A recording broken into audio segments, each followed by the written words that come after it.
Įjungiu. Pirmiausia, reikia įvesti slaptažodį. Be jo prietaisas neveiks. Sekantis žingsnis – aktyvuoti zonas, kad jos atitiktų norimos gydyti vietos dydį. Zonų iš viso yra 4. Bendras gydomasis prietaiso plotas yra delno dydžio. Aparatas telpa į delną, o vienos zonos dydis vos daugiau nei degtukų dėžutė. Galima aktyvuoti 1, 2, 3 arba 4 zonas ir taip gydomąją šviesą nukreipti tik į pažeistą plotą. Zonas nustatyti yra paprasta. Štai čia turiu rėmelį, kuris leidžia pasimatuoti aparatą ir nustatyti, kokio dydžio plotą gydysiu. Pridedu, įsivertinu, tai bus 1, 2 ar daugiau zonų. Mano atveju tai 3 zonos.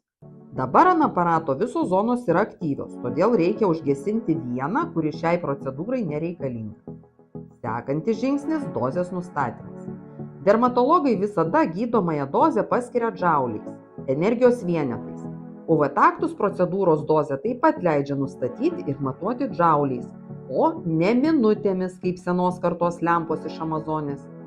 Tai esminis dalykas, nes su UV taktus jūs esate tikri, kad procedūros metu oda pasieks tik tiksli ir tikra, o ne numanoma dozė. Tikslumas lemia gydymo kokybę ir greitį. Taigi, ekranėlyje matau, kiek laiko truks, kol oda pasieks visas nustatytas džaulių kiekis. Uždedu prietaisą ant rėmelio. Jis procedūros metu neleidžia spinduliuotei patekti ant aplinkinių audinių, nes izoliuoja šviesą gydomame plote. Jeigu reikia, rėmelį prie kūno galite pritvirtinti diržais. Tai patogu gydant odą nugaros srityje ar kitose sunkiau pasiekiamose vietose. Spaudžiu start mygtuką. Įsitikinu, kad dozė suvesta teisingai, patvirtinu ir turiu 60 sekundžių neskubant uždėti aparatą ant gydomos vietos. Pradedu procedūrą. Ekranėlyje matau mano odą pasiekiančios spinduliuotės kiekį. Dozimetras matuoja realiu laiku įvertindamas aplinkos poveikį ar lempų stovį.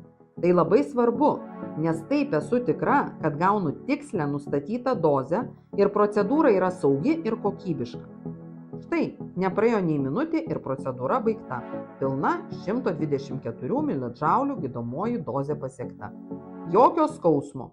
Su UV taktus viskas greita, tikslu ir veiksminga.